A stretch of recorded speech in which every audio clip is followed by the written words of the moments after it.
I'm now joined by Union MOS, Mr. Rao Sahib Danve with me, who has the coal ministry as well as railway ministry under him. Let's try and have word with him and understand. Railways की खास करके हम बात करें तो इस budget में 2.40 लाख करोड़ जो है वो अलॉट किए गए हैं.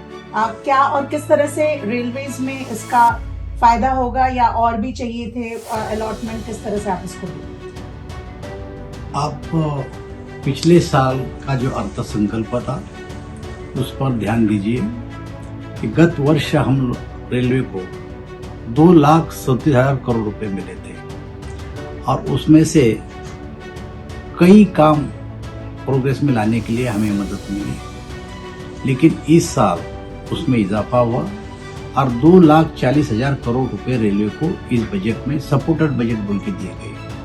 और मुझे ऐसा लगता है कि इस बजट के प्रावधान के कारण इस देश में और महाराष्ट्र में खास कर जो भी काम अभी धीमे गति से चल रहे थे उसको अच्छी तरह से काम करने का हमें मौका मिलेगा, क्योंकि बजट का प्रावधान हो चुका है.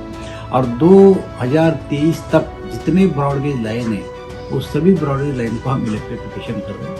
400 वंदे भारत ट्रेन हम बनाने जा रहे हैं, उसमें से 8 ट्रेन चल रही है और 2 ट्रेन अभी प्रधानमंत्री जी ने अनाउंस किए, जो कि सोलापुर से पूना होते हुए बम्बई चलेगी और एक बम्बई से शिरडी तक चलेगी.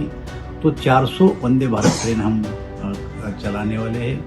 और बम्बई का जो CST रेलवे स्टेशन है 1800 करोड़ रुपए का प्रावधान उसके लिए भी किया गया, जिसका इनॉग्रेशन प्रधानमंत्री जी ने किया है. संभाजी नगर को हमने 250 करोड़ का टेंडर फ्लोट किया है, जालना का 175 करोड़ का टेंडर फ्लोट किया है.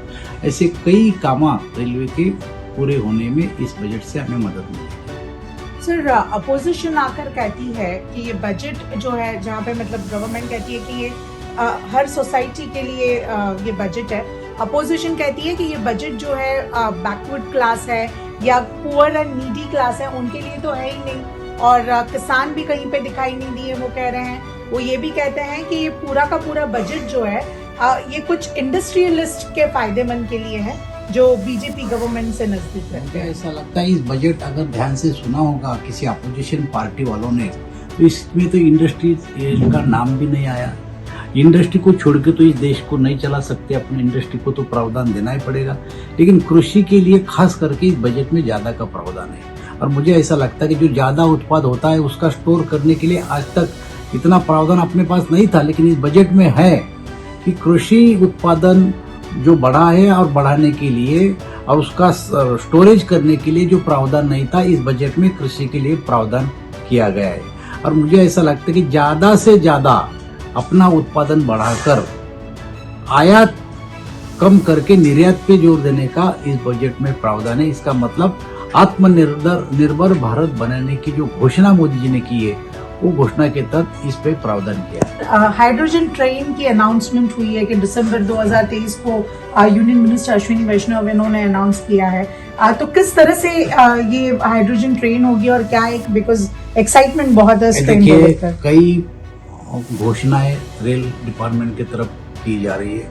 हमने LHB कोच बनाए, हमने बुलेट ट्रेन का अभी अहमदाबाद से बम्बई के लिए काम हमारा शुरू है.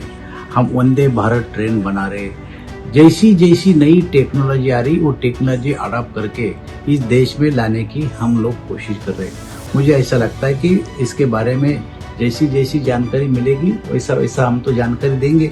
लेकिन रेलवे डिपार्टमेंट आज अब अपडेट हो चुका है, नई टेक्नोलॉजी लाकर इस देश में उसका प्रयोग करना अभी शुरू हुआ है. अपोजिशन ये कहते हैं ये पूरा कंप्लीट आई वॉश बजट है, मतलब बोलना कुछ करना कुछ और ऐसी चीज है. ये देखिए, ये अपोजिशन पार्टी का रोल है. वो क्या बजट को अच्छा बोलेंगे? कुछ लोगों का तो मैंने सुना कि चुनाव का बजट है. हम तो जब चुन के आते हैं उसी दिन से दूसरे चुनाव की तैयारी करते हैं. चुनाव आने के बाद हम चुनाव की तैयारी नहीं करते. पूरे 5 साल तक चुनाव की तैयारी होती है. चुनाव को देख के ये बजट हमने कुछ किया नहीं है.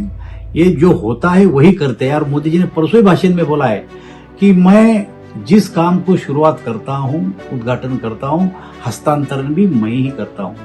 ये पहला ये 10 साल है ये 8 साल में मोदी जी ने जो काम शुरू किया वो हस्तांतर भी मोदी जी ने किया, ऐसा नहीं है कि बोल के चले गए।